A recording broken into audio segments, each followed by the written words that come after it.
Hello, dear future doctors. Hope you all are doing good. So today here I am with an important neat tip. So this is regarding timetable. So you all know how important it is to frame a timetable and study according to it.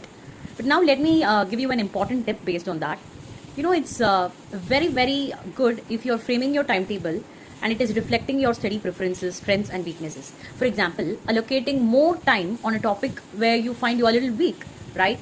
Giving more time to understand the concepts, taking a lot of mock tests, a lot of PYQs based on that will strengthen your concept, right? Likewise, it has been proven that revising whatever you have studied within 24 hours helps in keeping it in the memory for a longer time. So keep revising.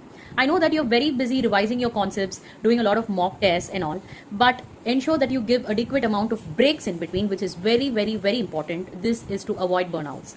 And at the same time, you can adjust your study hours based on your peak productivity time. For example, some can be night owls, some can be early birds, some can be both, right? So accordingly, you prioritize and make sure you have enough amount of night sleep.